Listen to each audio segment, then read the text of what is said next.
Merry meet everybody, it's Luna and Athena. So I'm just going to pre-warn you now. You're basically listening to a podcast. As you all know, I don't show my face on YouTube for personal reasons. So I'm just going to go straight in and discuss the whole reason I'm doing this podcast this evening. First of all, I'm doing really well. I've settled into my new house. My temple in my house is absolutely amazing. I will do a video and show you all. This video is going to create probably quite a lot of mixed opinions. I'm half expecting most of it to all be hate or criticism, but I'm going to be frank with you. I'm going to be honest. I actually don't really care. Um, so I've been on my spiritual path for 6 years now. And in 4 of those years, I have done my year and a day training in 3 different groups. In one of those occasions, I was misled by a schizophrenic. And without sounding weird, I've watched it on soaps like EastEnders and Coronation Street. People that create lies, that fake cancer, that scam people for money. You see it in films. But to have it happen in real life, to meet someone face to face, to trust them, to bring them into your home, all this while they are faking their whole life with a different name, different location to where they live, just everything, just this fake person.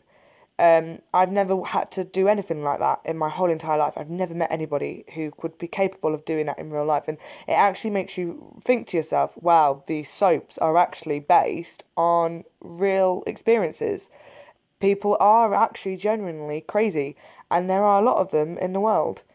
So that was my first experience, my first group. My other 2 groups, one of them's been an Alex Adrian group, and the other one's been a Gardnerian group, both in locations quite near to me. However, on the completion of doing these courses, um, on the first one I did, I was not ready to be skyclad. I was not ready to work skyclad at all. And so I stepped away. The second group, which is the most recent group that I've just left, I'd prepared myself ready to go skyclad. It's something that I didn't want to do, but I was so desperate to be part of a group that I thought, meh, getting naked, I'll just do it, it'll be fine. Now, Locke stepped in and saved me and kind of gave me a wake up calling. And in the reason I say that is because in the end, it wasn't the skyclad that made me walk away. It was the amount of commitment that the group were expecting me to do. It was too much for me. It was 45-minute drive away, and they were expecting me to meet them 3 weekends a month, and it was just too much. They're really genuinely nice people, and I hope I get to stay in touch with them. But it got me to thinking. I've read online and I've read books, and I've spent the last 6 years paying for all these courses. I'm a Reiki practitioner, I'm an accredited angel energy practitioner. But all of it means nothing. It means absolutely nothing. I understand with Wicca, you have to go through initiation, first degree, second degree, third degree.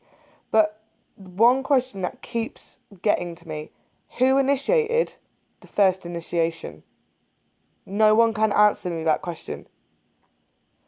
Um, and so I've decided that I am going to create my own eclectic coven. It's going to be done online. There's going to be no more than 13 members, and it's going to be done online.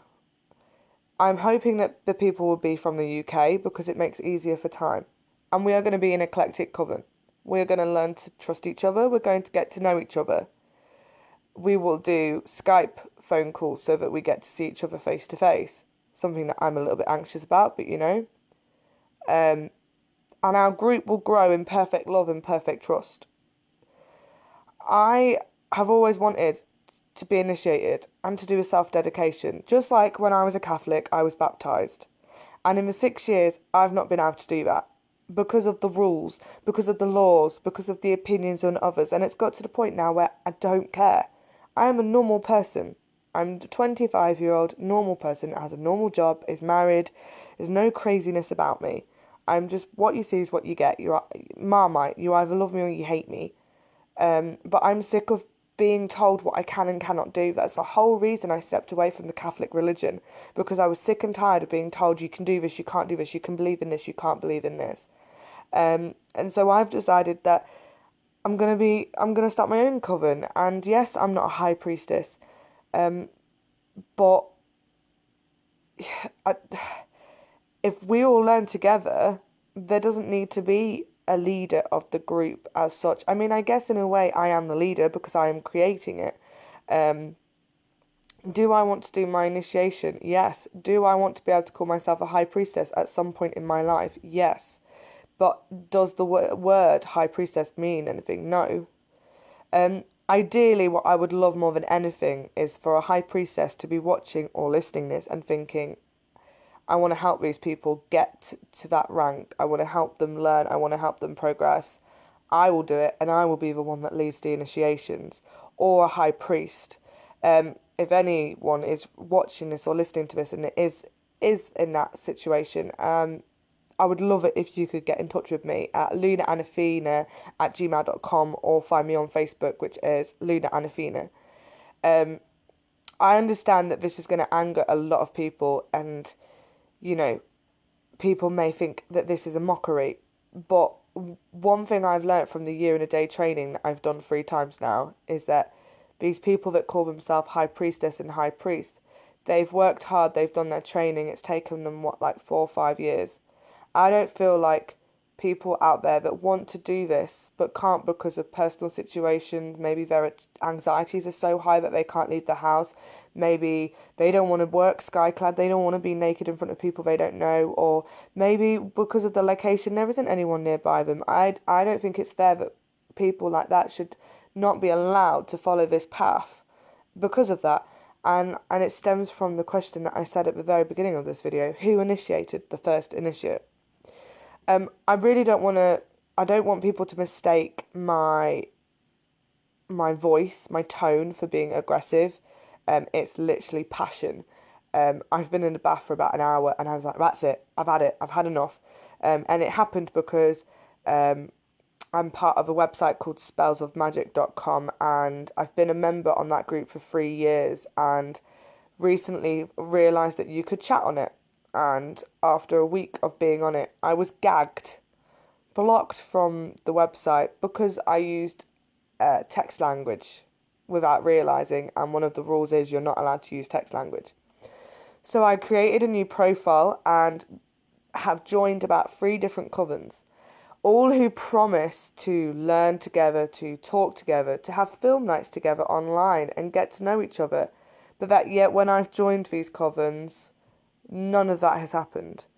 And when I've asked them, they've said, oh, well, we really just chat on here. And my response to that was, well, I can just do that on the main page. I'm looking for a group. I'm looking to develop that family trust, to that create that energy, that bond. It's the one thing I've always wanted, and I don't know if it's because of my upbringing. I've never been brought up in a family. Maybe it's something to do with that. I don't know, but I don't want to be a solitary witch. I know that. I want to be part of a coven, and so I'm gonna try this new project. If this is something that you guys feel like you would like to do, in this next bit, I'm going to have to add more pictures because I've realised I've been talking for ages. Basically, anybody that wants to apply or message me, just say a little bit about you, how old you are, where you're from, any experiences that you've got. You have to be willing to go on Skype at least once a month to follow the Sabbaths, active on the group at least twice a week, and just be willing to have the same ethos as me, which is to get to know one another and to build that trust and have fun. And yeah, it is an eclectic coven. It is what it is. It says it on the tin. So please get in touch with me if this is something you'd like to do. Um, I'm really excited for people that want to apply. I say apply, it sounds like you're being interviewed for a job. Basically, when I say apply, all I mean is that anybody that wishes to get involved in this new project, like I said, I will only be having 13 members, no more than 13. I think 13 is my lucky number. It's 13 moons, and yeah. So yeah, really, really excited. I don't know why I didn't do this sooner, but do you know what? Maybe, just maybe, I needed to grow as a person. I needed to be confident enough as a person to do this. You know, I have my own house now, I have my own temple, I have my own room dedicated to all of it. So I'm really excited. So really looking forward to you all getting in touch, hopefully. Brightest blessings and love you all. I'd also just like to add on one note because I understand that there are people here that are going to be offended by what I've said. I know that you're probably thinking it's like a teacher going to university, spending loads of money, spending 3 years trying to train as a teacher, and then it's like someone who's not done the course but gets to be the teacher. I get that you might think of it like that, but I promise now I will always name our group an eclectic group. I will never say that we are Wiccan or Gardnerian or Alexandrian, so you do not have to worry that we are going to fraud the Wiccan tradition, because that's not my intention at all. We are an eclectic coven, and that is what I will say to people if they ask.